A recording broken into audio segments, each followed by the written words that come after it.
Hey.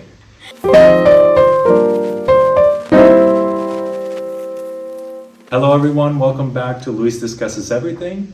And today we're going to discuss education in the United States. Today I have the absolute pleasure to be with Kelly Garcia, who is chairwoman for the Chelsea School Committee, the youngest chairwoman and the youngest Latina woman to serve in her district. And if that wasn't enough, she's also the Dean of Associate Transition and Planning at Excel Academy Charter School, the one that we're sitting in right now. She holds a BA in psychology and an MA in special education. Hey, that is quite a humongous list of achievements. Welcome to the channel. Do you want to add anything else to the list?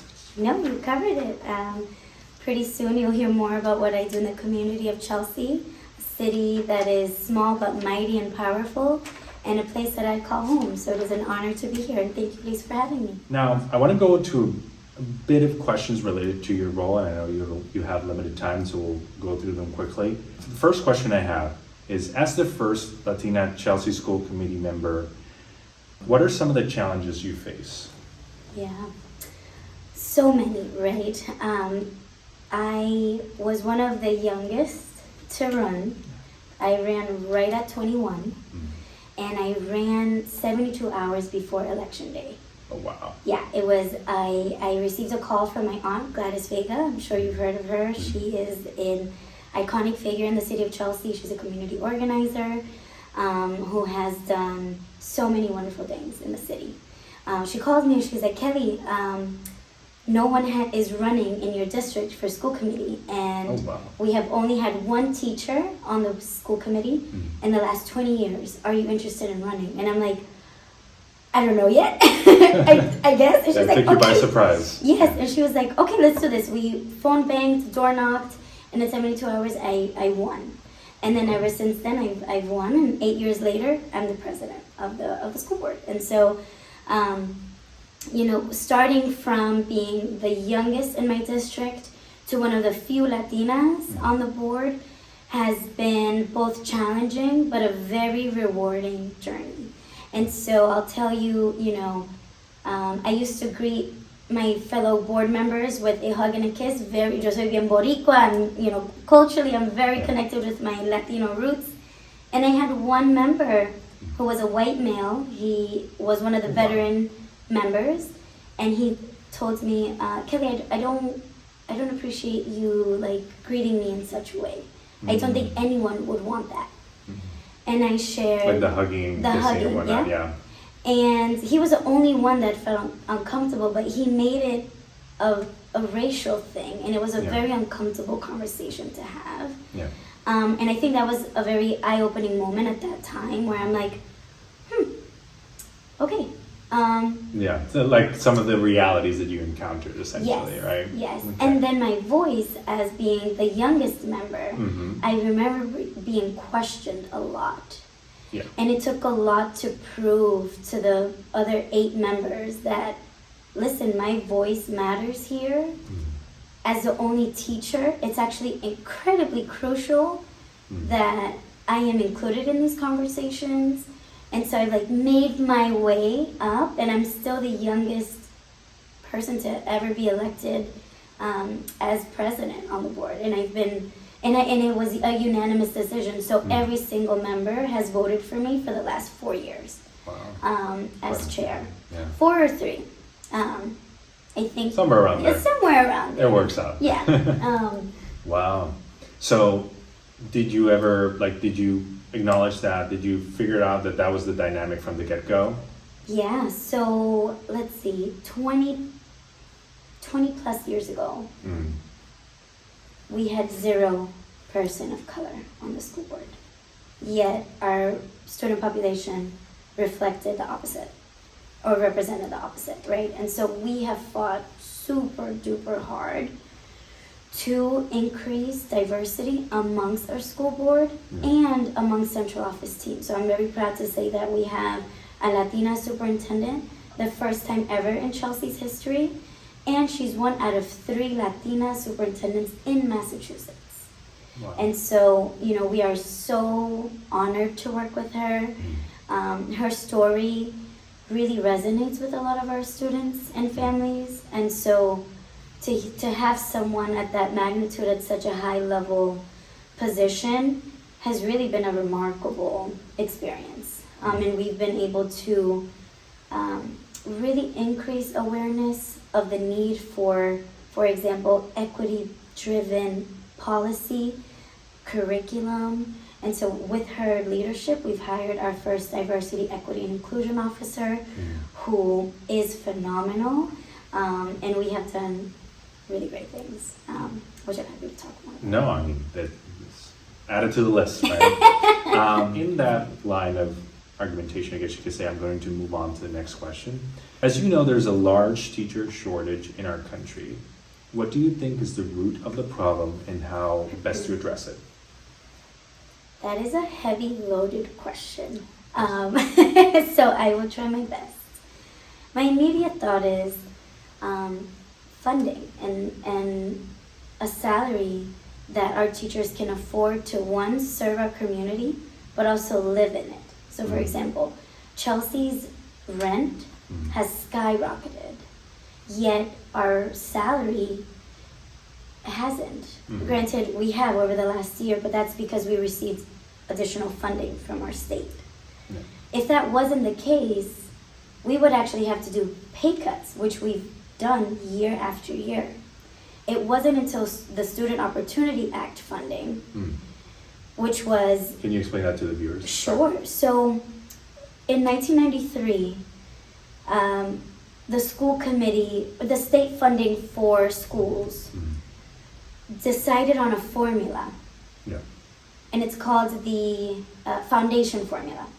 That formula determines how much public funding will be transferred to each school district. Interesting. Now, over the 20 plus years, on a graph, you could see that the funding formula has remained the same, yet inflation, healthcare costs, everything else, rent has gone up, the cost of living, but yet again, the amount of funding that we are receiving has stayed the same. And so, again, it took many, many years of advocacy, it took many years of visiting each representative in the State House. Like, listen, we need to modernize this funding budget formula to receive more funding. We finally modernized it. Wow. And so with that, we were able to hire 80 support staff, including guidance counselors, social workers, you name it, to the city of Chelsea and amongst other gateway cities in Massachusetts. But we were able to keep our teachers. Wow. We weren't doing budget cuts. We weren't cutting programs, finally. And it was the first time in forever in Chelsea's history that we did not have to cut any teachers. I'm a teacher or a former teacher, right? And so I always think about, and this is why I continue to hold both. And even though I'm sometimes stretched thin, of course, it is important for me to have one foot in a school and the other on the board, because it keeps me grounded and it reminds me of why it is important to have this kind of experience on a school board. Instead of many policymakers make policies for our education and have never stepped foot in front of a classroom. So there's a disparity between the experience that teachers have, which are like the providers, the actual providers of education, and administrative. And not having that voice or that say on a decision-making table. And so, I keep that in mind as I lead our school board. How can we create a space where we include teacher voice, student voice? We have 2 student representatives attend every meeting, and they give us input, although they can't vote yet. We're working on that. But it is so important to include family voice and all the voices on the table, and not just administration or school board.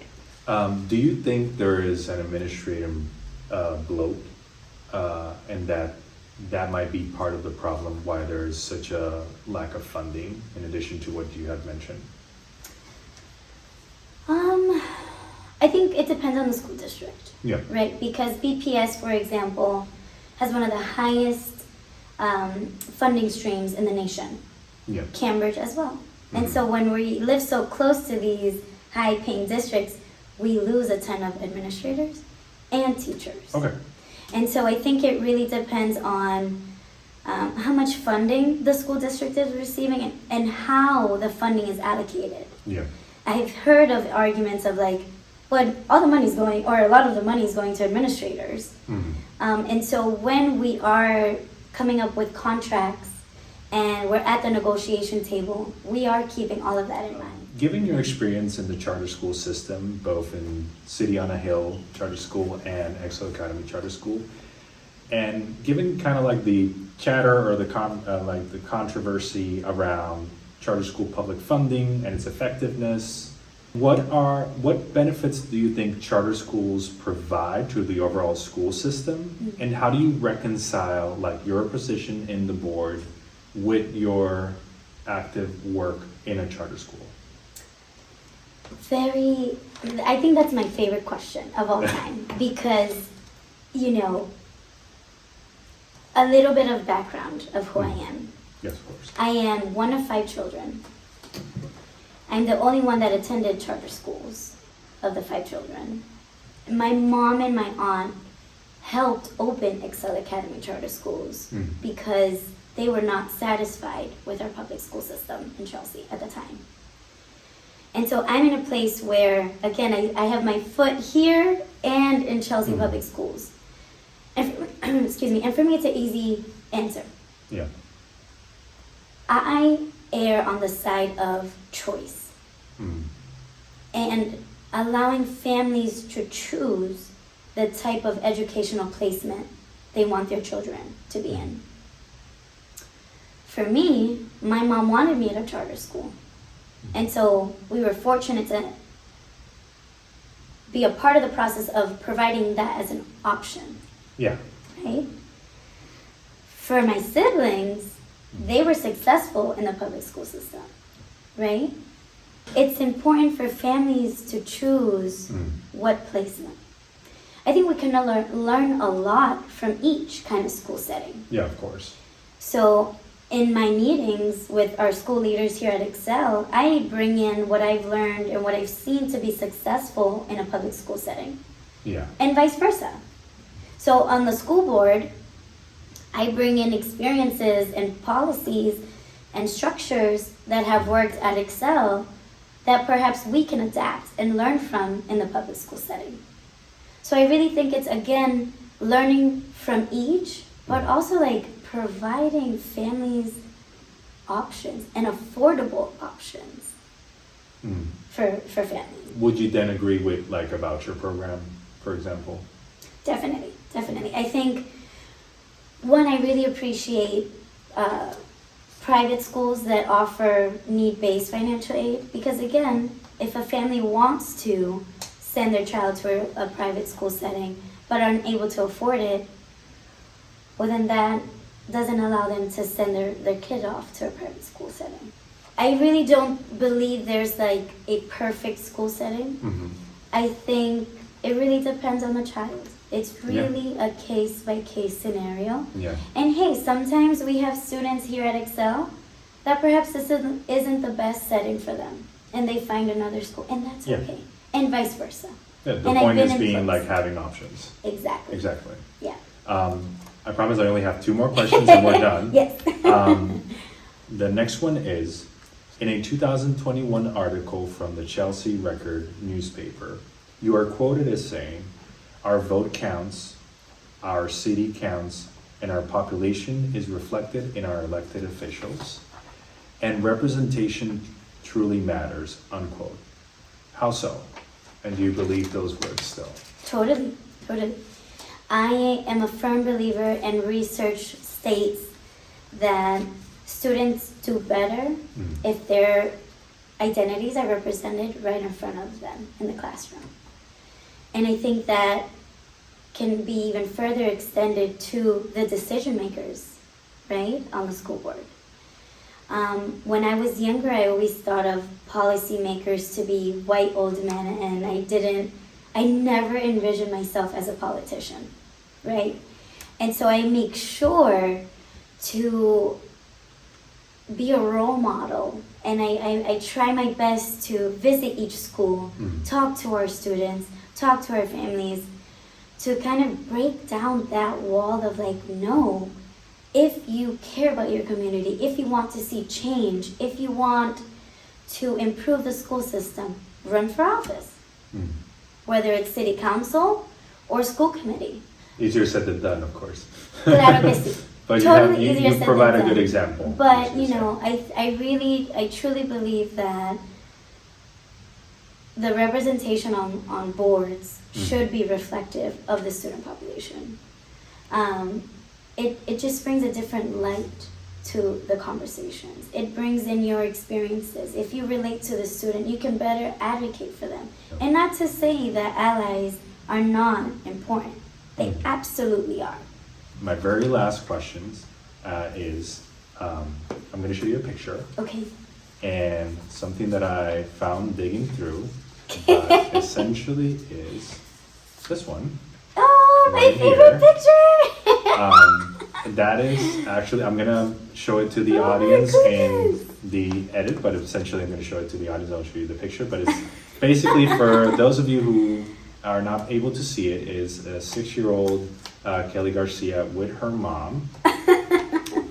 And that picture is followed up with a question, which is, first of all, it was, do you recognize the picture? You Yes. definitely do recognize this picture. And how much of what you see affects your decision as a school committee chairwoman? What I saw at this age, or However you want to answer the question. let's see. Well, since I was a very young girl, community activism and organizing has been a family value that was instilled in us since very young, right? We were door knocking at 5, 6, holding signs, phone banking, and these are all strategies that we use still to this day to either get voters out to vote and practice their right, or educate them on what's going on, whether it's an injustice or whether it's a policy that could really benefit them, or vice versa, whether it's a policy that we need to shut down, right? I know I can sit here and tell you so many things that we have fought for Chelsea residents. One being, you know, a factory that was going to be built in the backyard of our elementary school.